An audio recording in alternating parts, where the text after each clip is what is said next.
तो दोस्तों इस बंदे को कबाड़ में एक मिनी लैम्बोर्गिनी कार मिलती है, जिसकी हालत तो आप देख ही रहे हो। अगर ये हम में से किसी को मिली होती तो हम तो उसे वही फेंक देते, लेकिन ये बंदा ऐसा नहीं करता। ये इसको घर पे ले आता है और इनके एक एक करके सारे पुर्जों को निकाल रहा है। और ये बंदा जब तक पुर्जे निकाल रहा है, आप अगर इंडिया से हो तो इस वीडियो को लाइक करके चैनल को सब्सक्राइब कर देना और कमेंट में जय हिंद लिखना मत भूलना, क्योंकि हमें भी तो देखना है हमारी वीडियो को इंडिया से कौन कौन देखते हैं। और ये बंदा इसको एकदम फिनिशिंग दे देता है और इसको 24 कैरेट गोल्ड में बदलने के लिए इसके ऊपर पेंट कर देता है। पेंट करने के बाद ये इसका लुक आप देख सकते हैं, जो कि वीडियो में दिखाई दे रहा है।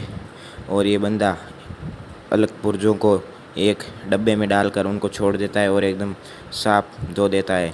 धोने के बाद ये बंदा इसमें पुर्जे एक एक करके वापस फिट कर देता है। फिट करने के बाद इसकी बॉडी को ऊपर लगा देता है और ये लैम्बोर्गिनी कार बन के 24 कैरेट रेडी हो गई। कैसी लगी कमेंट